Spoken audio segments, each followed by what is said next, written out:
We've been somewhat looking, not necessarily at a theme, but hopefully there has been, with the exception of Wednesday night, when we were just kind of talking to ourselves. Try to have a connection, that connection being take heed to yourself. And I may get the days or the actual order of a little bit wrong, but we've talked about taking heed to our private study. If you don't do that, who's going to do that for you? Taking heed to our prayer life. I'm not talking about public prayer life, I'm talking about private prayer life. Who in this universe controls your private prayer life? If it's not you. So take heed to that. We talked about taking heed to our exhortation, our encouraging of one another. We talked about taking heed to self-control. We talked about it in the form of internet. Do we control it or does it control us? Are we going to take something that has a lot of good benefits, but yet also, if we're not careful, has a lot of sinful attributes? Who controls who? Take heed to ourselves. We talked about the need for enduring and persevering whatever this life throws at us, because there's a lot of bad days coming. There's a lot of bad health diagnosis coming, and yet we press on for something better. Take heed to ourselves as we persevere. We talked last night about taking heed to ourselves concerning the cravings we have, the desires that we have, the pulls and the things that consume us, and trying to redirect those towards spiritual things. Who can do that for us if we don't do it for ourselves? Take heed to yourself. Walk carefully. Walk circumspectly. Because we do what we want to do, and we always have. We make time for what we want to do, and we always have. So tonight, in this, again, one last thing for us to take heed of, let's talk about taking heed to the influence that we have. You're familiar with some phrases. You'll hear some we'll talk about a carbon footprint. Environmentalists talk about that. You'll hear something along the lines of a social media footprint. Businesses want to know how far is they've got counters. How often is our website being hit? How many other websites will direct you there? There are those who would be called influencers. How big is the web? How big is your scope? How many people see you? How many people are aware of you? What is your footprint? Well, let's take that idea that we have heard something about and then ask the question, what about our spiritual footprint? Think about that a second. We know what the carbon footprint is. We know what the social media footprint is. We know what is meant by those phrases. How is our spiritual footprint? How big is it? How widespread is our spiritual footprint? The example that we set before others. We're talking about our daily actions. We're talking about our daily choices. We're talking about a consciousness that we do have an impact. Whether or not you're an Auburn fan or not, you'll know the name Charles Barkley. You don't have to be a sports fan in this state to know who Charles Barkley is. Time's gotten away, 15, 20 years ago, I believe he was still active. It was before he even retired. Had a pretty popular, famous commercial in which the commercial was him walking down the street and he said, and looking into the camera, he says, "Parents, I am not a role model." Do you remember that? That was a big deal when it came out. I am not a role model. And he took a lot of flack for it. But what he was saying was, his parents, I'm paraphrasing to get the point across. He said, just because I was born tall and I was born fast and I was born skilled in a certain realm of things, that doesn't make me a role model. You are supposed to be your kid's role model. Teachers are supposed to be the role model. And I've forgotten all the other examples that he used. That was his point. He said, if you're just looking at some athlete who happened to be gifted, if that's the role model, you got it wrong. I am not a role model. Turn to Matthew chapter 5. None of us in this room can say that. He might have had some good intention behind it. There was a little bit of truthfulness to that. But we can't mimic it. We can't ape it. We can't copy that statement. Look in verse 13. You, talking to kingdom dwellers, he's talking about those people that would inherit his kingdom and dwell in that kingdom. You are the salt of the earth. He didn't say you should be. He didn't say, I hope you will be. He didn't say, I want you to aim for that. No, what he says, if you're in my kingdom, you are salt. Look in verse 14. You are the light of the world. He didn't say that's a good aiming point. He didn't say that's some pie in the sky utopian, maybe you'll get there one day. No, what he says is, if you belong to me, you are light. Now think about those two examples. Think about what salt did 2,000 years ago. Today, salt is just a condiment. We just use it, we can get by without it. Back then, there were times when salt was more per ounce than gold. There were times when wars were fought over salt. It was a preserving effect. They didn't have refrigerators. They didn't have freezers. Salt was life. And what he's saying is, you're a flavorer. My people change the way this world tastes to me. My people preserves this world. My people are a light in a dark void. And he's talking present tense. You are these things.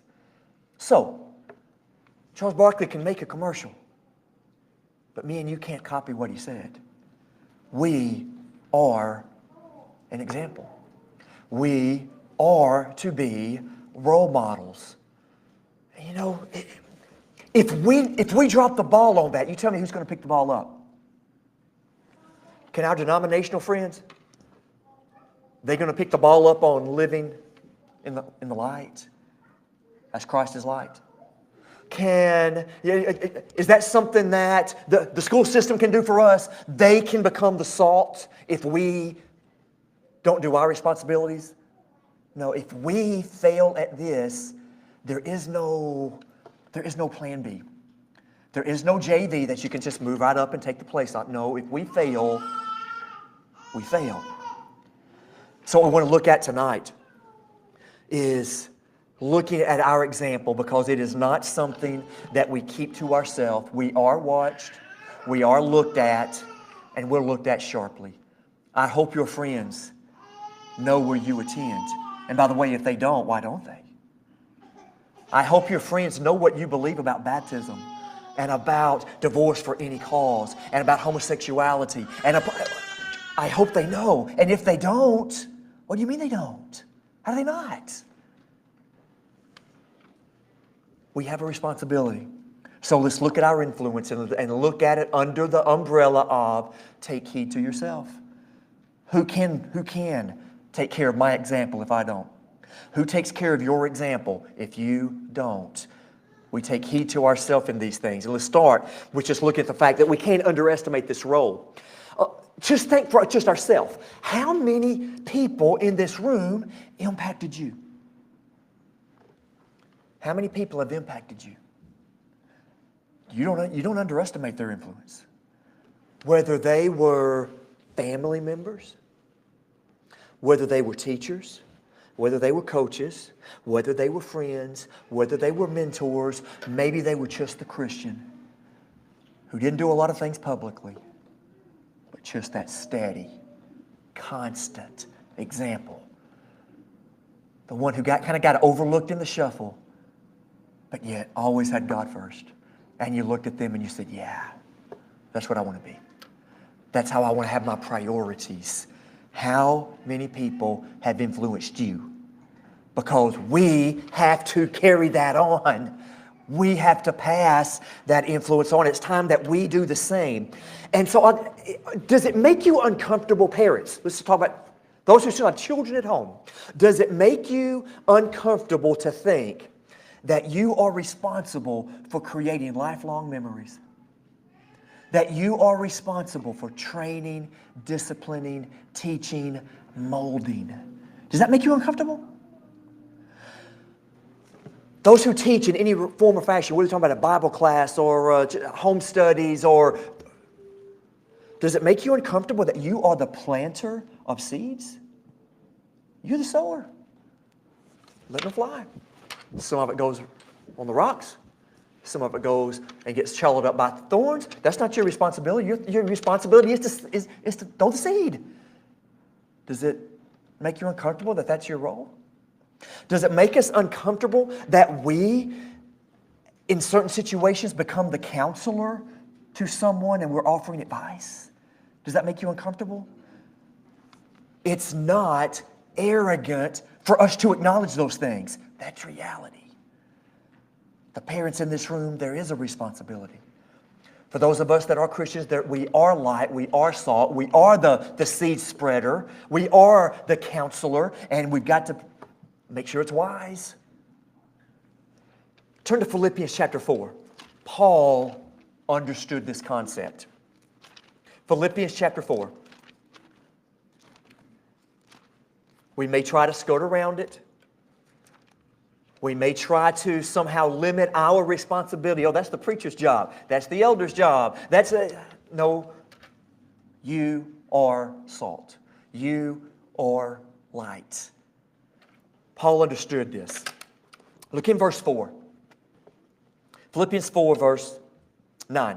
I think I got my verses and chapters mixed up. We're in chapter 4 of Philippians. Look in verse 9 with me. Those things which you have both learned and received and heard. Okay, just stop right there. That's the teaching part of it. You have learned things from me. You have received things from me. You have heard things from me. Now look at the next phrase. Those things which you have learned and received and heard and seen in me, do them. Paul was aware that it wasn't just his teaching, but his life that was on observation. Heard, learned, and received. That was the teaching. And then that last thing, seen. What if they had not matched? We'll talk more about that in just a little bit. Paul's recognizing my teaching. I got to be careful about that.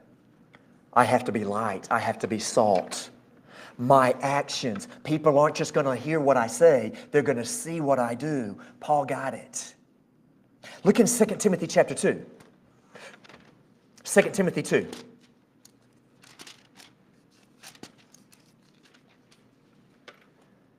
For those of us that want to skirt around this, no, here we are. Here's how we get involved in this lesson. Paul was speaking of himself in Philippians 4. You received things from me, you heard things from me, you learned things from me, and you saw things in me. And so it's easy. If that were it, if that's all we had, it might be easy for us to say, okay, maybe that falls into that apostolic example stuff. Maybe that falls into, that's just what the apostles had. That was their responsibility. No, here's me and you. Look in 2 Timothy 2. Look in verse 1. You therefore, my son, be strong in the grace that is in Christ Jesus. And the things that you have heard of me, so there's Paul teaching Timothy, the things you have heard of me among many witnesses, the same commit you to faithful men. And that men there is not male, but mankind. And then that last phrase, who will be able to teach others also. Now, just real quickly, look back at verse 2 and count up the generations. Count up the levels. Who have you got there? You've got Paul, who taught Timothy. Timothy, who taught others. And then that last phrase, and they will be able to teach others. 4 generations. Paul taught somebody, that somebody taught somebody, that somebody taught somebody, and now here we are 2,000 years later. How far down that chain are me and you? Somebody taught us. And if we fail at this, where's the next generation of teachers coming from? On this mountain. Where's the next generation of teachers come from if we fail at this? Because I'll ask the phrase again, can the religious world in general help with this? Can the denominational world help with this? Can those who've taken on the phrase, oh, I'm not religious, I'm just spiritual. Oh, they're going to pick up the slack on this? If God's people fail at this, it doesn't get done. That's not arrogance and that's not boldness. That's reality. I taught you. You heard things from me. You committed it to faithful men who will be able to teach others. What he's talking about is influence. What he's talking about is one generation handing down to another. Look in 1 Peter chapter 3. 1 Peter chapter 3. Here's an example of a faithful person striving to do this very thing through conduct, through example, through influence. 1 Peter chapter 3. Here's just a black and white example of what we've been looking at. Influence matters. Influence is recognized. Influence is seen. Verse 1. Likewise, you wives, be in subjection to your own husbands, that if any obey not the word, they may without a word be won by the conversation, by the behavior of the wives, while they behold your chaste behavior coupled with reverence. He's encouraging them to live properly. He says, you live properly, and they will recognize it. And if they recognize it, they might want a taste of it. They might see something that makes them want to join into that. Whatever she has, I'm interested in. This is an example of influence and how it can spread and how it can encourage, and that's what we're looking at. And now, here's an example of a faithful person drawing others, hopefully, to the Lord. For those of you that are not married, the same thing can happen in reverse. Solomon, he had a lot of people in his life, didn't he? Had a lot of women in his life. They did the opposite of this. They didn't draw him closer to the Lord. They drove him away from it. And smarter than all of us put up together. He had heaven-given wisdom. He knew things, and it wasn't because of research. He knew things, and it wasn't because of experience. He knew things because God revealed it to him. Let him know it. Smartest man living, influenced by ungodliness. We'd be really arrogant to think that we can't be influenced by ungodliness. For those of you that are not married, you be careful who you attach yourself to. You be careful who you are working your way to heaven with. It has to be somebody who's going to help you. Don't underestimate your example. It's pulled people to Christ. We were talking at the supper table just this evening. And in a relatively small circle of people there. I was brought to the Lord by this person. I was brought to the Lord by this person. And I wonder how many people in this room, had they not met who they met by providence, wouldn't be a Christian today. Who's out there for you and I to meet that you and I might have an influence that brings somebody to Christ? Don't underestimate it. This room's full of people who can speak to the value of it. Don't underestimate your influence. You might not always see the effects of it. Do you get discouraged? Maybe there are some people that are in your life, they're in your circle of acquaintances, and you've worked and you have guarded your actions and you've guarded your tongues and you've done the things you can do, and it doesn't seem to pay off. You might not always see the fruit. Look in 1 Corinthians chapter 3. Here's what we might like, but it doesn't always work out the way we would like it. 1 Corinthians chapter 3, it's very, very rare to see one's efforts all the way from conversion to maturity.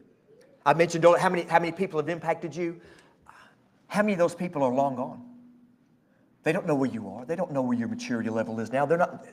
How many of those people were in our life for a while, but now their jobs have taken us here and whatever. And there's a lot of great influences in my life that I don't even have contact with anymore. They don't know where I'm at. They don't know what I'm doing. And same thing for you.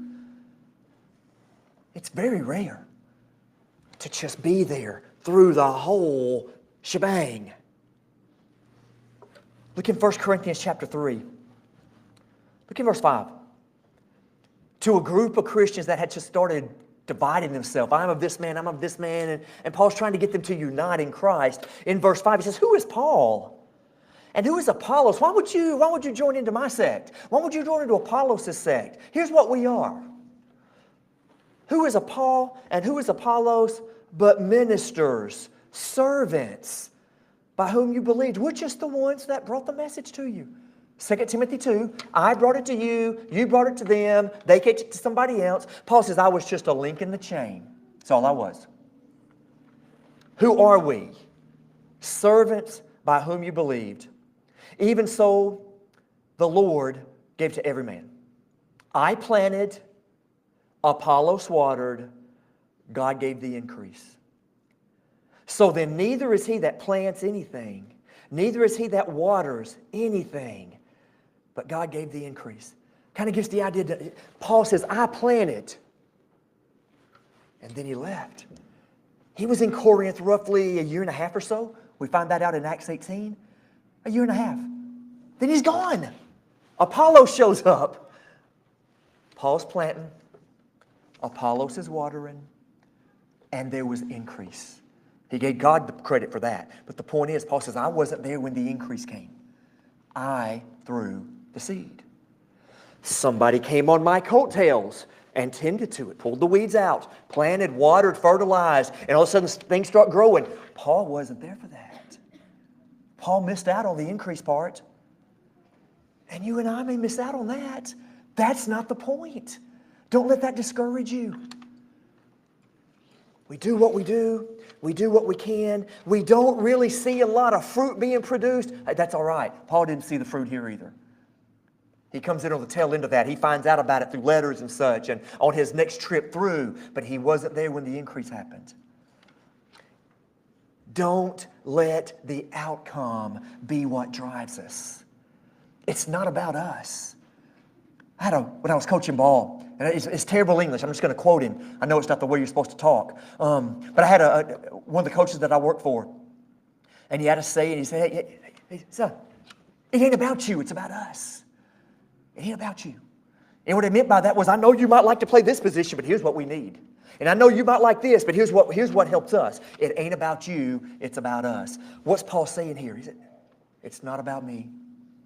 It's not about Apollos. It's not about us getting praise. It's not about us being elevated. The goal is to make a positive difference in somebody's life. And we might not even know that the positive difference is made because people just come into our life and they're gone. We come into people's life and we're gone. And so I'll take you back to one of the original questions. Are there anybody who had a big influence on you and they might not have even known it? Might not have even recognized it? And here's one to think on. Is there anyone who became a big influence for us and when we were together, we didn't even recognize it? It wasn't until afterward we look back and we say, wow, I'm glad they were in my life. I learned something from them. I didn't know it at the time, but I'm better now because of that. And in the moment, we didn't even recognize it. Don't underestimate your example, even if you're not maybe seeing some fruit in the moment. Don't underestimate your example, even if you're not recognizing that the example's even flourishing. It might be long after we're gone. Our job is to be salt. Our job is to be light. Let God have the increase. Let God have the praise. Don't underestimate it, and don't worry because you're not seeing what you might want to see. I don't want this to be dark, but I'm not trying to be discouraging here. But there is a shelf life to this stuff. We're familiar with that phrase, shelf life. You go to the grocery store and you pick up some lettuce and it tells you by the time you better have the stuff eaten. There are things they just last so long, and then they are gone. They last so long, and then they are sour, or they're spoiled, and they're no longer good for anything. Our time of influence is limited. There is a shelf life on that. I'm not trying to be negative. I'm just trying to be real. We talked, was it Monday night or Tuesday night? Health's going to go. You're going to die young. The Lord's coming back, or your health's going to bottom out on you. If we die young, influence is done, right? When the health is starting to disappear, our opportunities might kind of go with some of that. We're not able to do what we could do. We don't have those open doors aren't as wide as they used to be. There's a shelf life to this. We have windows and we have doors, and we've got to take advantage of them when they're open. Look at Ecclesiastes chapter 2.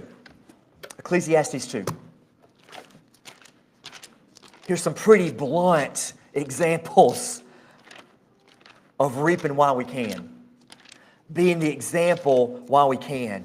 Ecclesiastes chapter 2.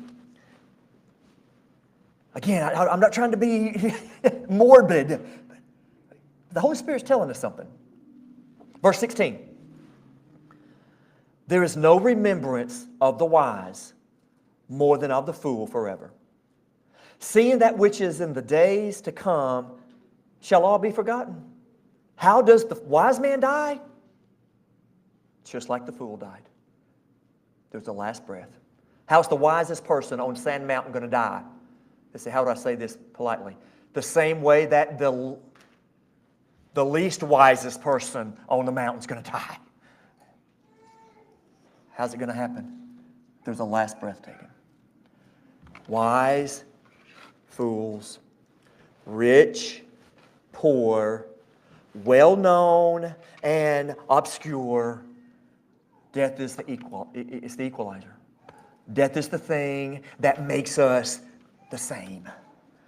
And what Solomon is saying is, doesn't matter how wise you are, there's a shelf life. Look in chapter 9. A little bit clearer example, at least maybe not clearer, but it just kind of gives it's a miniature parable, I guess, in a few sentences. Ecclesiastes chapter 9. He begins to tell a story, and it's not a real story. It's not of a real city. But it's a pretty good example, and it's very, very easily understood. Verse 14 of chapter 9. There was a little city, and there were few men within it. So it's a little bitty town. Not a lot, a little blip on the map, right? Small city, few people. And there was a great king that came against it and besieged it and built great bulwarks against it. Little town, not a lot of power, not a lot of prestige, but there is a king who has put it in its eyesight. I want it. That's going to become mine. And he surrounds it, and he sieges it, and he begins to take it over, begins to claim it. Verse 15. Now there was found in this poor city, in this small city, a poor wise man. And he by his wisdom delivered the city. Aren't you glad that man was there? He came up with a way to defeat the powerful king. He came up with a way to protect and save the city from being conquered. That's a hero, right? Yet no man remembered that poor wise man. He's as big a blip on the radar as the city was. He's the deliverer. He's the savior of that city. And time passes on. Nobody even knows what he did. Future generations in that city don't know how close they were to becoming an ash pile. Future generations in that city had no idea there was one man with a good mind and courage to stand, and he delivered the rest. They had no idea about that. One day, we will all be forgotten. Our words are not going to be memorialized like Thomas Jefferson's. Our best day is not going to be memorialized like George Washington's. There's not going to be a 25-foot statue of us like there is of Abraham Lincoln. And the numbers may shift a little bit depending on some parameters, but the basic rule is 50 years after we're dead, there's nobody left who knows that we lived. Is that humbling? It's exactly what Solomon told us. How does the fool die? Same way the wise dies. There's a generation with the deliverer, but the next generations don't know a thing about him. We will disappear from memory. There's nothing historical going on in our lives. And roughly 50 years after we're in the ground, there'll be nobody on the ground who knew that we lived. They won't have good memories of us. We'll just be a name in a genealogy chart. We'll just be the great so-and-so that nobody breathed and even met. That's where we are. That's why we take advantage of the time we have.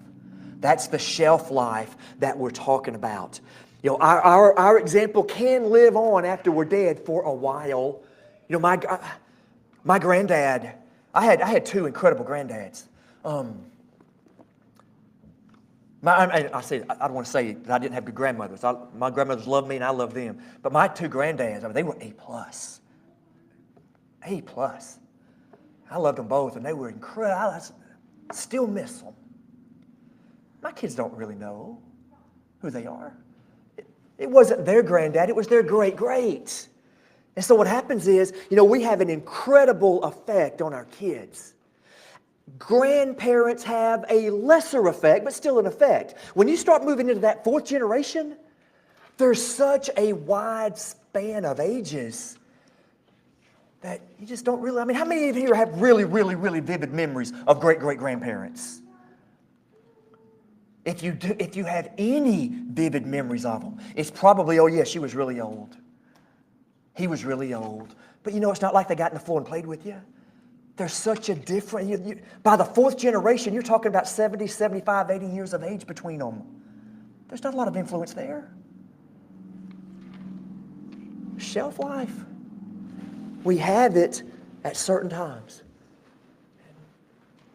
It leaves us after a while. And so take advantage of the moment. Our influence can, whatever the small circle is, that we influence people. Might be right where we live, might be right where we work, but there is this small circle. We want to influence them one at a time. We want to make an impression when we can, because our character is public record. There may be people in our lives that will not give 2 seconds worth of thought to what we say, but they are watching. And they're watching closely, and they're scrutinizing, and they are paying attention, and they have a sharp eye out for our actions. We're back in Philippians chapter 4. You learned it, you received it, you heard it, and you saw it. We better be careful about that. So let's talk about some warnings real quick. They're watching. They might not listen. It might go, as we say, in one ear and out the other. But they are paying attention. They want to see how consistent you are. Okay, y'all always preaching. Always talking. Always. Are you consistent? As the old saying goes, I'm not sure where it got coined, but do you practice what you preach? And let me just pause and ask the question. How much credence do you give to people that are inconsistent? How big of an influence are inconsistent people to you? And so let's take heed of ourselves. We know how inconsistent affects us. So why would we then not take heed to this? Because we're not the only ones that don't like inconsistency. Others are going to recognize it in us. They're not going to like it either. And then when we do talk, they're not going to listen. Nothing can turn people off quicker than obvious hypocrisy. So set a consistent example in your attendance. Set a consistent example in controlling your tongue. When you're angry, when you're mad, when you don't get your way, be consistent. Be consistent in your kindness, in your hospitality, in your prayer life, in your morality. Be consistent in all of it. And don't compromise. There's a lot of people, very, very consistent, until it's their children who fall into sin. All of a sudden they change the whole rule book. There's a lot of people who are very consistent until they get some pressure from their boss to do something immoral, and all of a sudden they change what they are okay with. They change their foundation. This will discredit us. If we compromise, it will discredit everything that we say. They'll lose respect for our sincerity. And let's just be honest about that. Do you blame them? Because if we're compromising, it proves that there really is no sincerity. So they have a right. And they have a right to turn us off. If inconsistency is a part of our life, if compromising is a part of our life, why would you expect them to want to have anything to do with our influence? So let's take heed to ourselves. And let's walk carefully and let's walk circumspectly. Turn to Matthew chapter 5. Let's end where we started. So just to abbreviate it, just to put all this in together, we want to do right in whatever situation that we find ourselves in. Let God take care of the fruit. But then remember what we are. Verse 13, you are salt of the earth. Verse 14, you are light of the world. What if we're not very good at that? What if we're not very consistent with this? What if we're compromising so much that we're just this ball bouncing with the wind? It's immaterial what the world might think of that. What is very material is what God thinks of that. And He tells us. Look in verse 13. Let's finish that sentence out. You are the salt of the earth. But if the salt has lost its savor, wherewith shall it be salted? It is good for nothing. You cast it out and let people step on it in the street. Salt that doesn't do what it's supposed to do. It doesn't savor. It doesn't preserve. Light that doesn't give off any illumination. They are useless. I mentioned my granddads. One of my granddads was a hoarder. He just collected anything. You know, he one of those that went through the Great Depression. You never know. I might need this again. And when he died, it took months for my mom and her family, my aunts and uncles, to go through and clear all that stuff out. Just all kinds of stuff. Let me tell you something they never found. In all that closets and house and sheds and work spaces, you know what they never found? They never found a box of shot light bulbs. Even a hoarder doesn't collect that because it has no other point. A light bulb has one work in this universe. And when it stops doing that one thing, you trash it. That's what God says happens to the saint who is not salt. You have a purpose. The purpose is to influence. If you're not influencing for good, you're not doing me any good, you're now there. You're now with the others. You're now with the enemy. You are outcast. It shows how contemptible it is to God when we don't take heed to our example. How contemptible it is when we're the one compromising, when we're the one that's inconsistent. So, one last time, take heed to yourself. Get your songbooks out.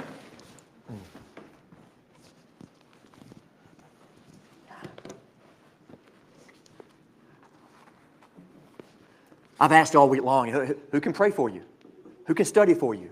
Who can encourage for you? Who can control you? That's all on us. Who can obey for you? Who can submit for you? Who can repent for you? Now, here's one last time where we take heed to ourselves. If you're not a Christian, then take heed to your soul. Might be a good guy. Might be a great citizen. Might be a great son, great daughter, great mama, great daddy. That's all immaterial. But every sin that you've ever committed is still on your ledger. And there's not a thing you can do. There's no good work you can do that can remove one sin, much less all of them. No, somebody else has to do that. And somebody else paid the cost for that. And if you know who He is by faith, and you know what He wants, then what are you waiting on? Take heed to yourself. Take heed to your soul. Be baptized and wash those sins away, and you will be cleansed. You will be added to the body. For those of us that are Christians, maybe some of this tonight, like just kind of got a little lazy, kind of going through the motions, kind of slacking off a little bit in our example, in our influence, in what we say, what we do, how we are responding to others and around others. But here we are. Still got breath. Still in an opportunity where we can take heed to ourselves. And how about we do that tonight? For the last time, the elders will help you. They'll pray for you and they'll help you any way they can. Take advantage of it while we stand and sing.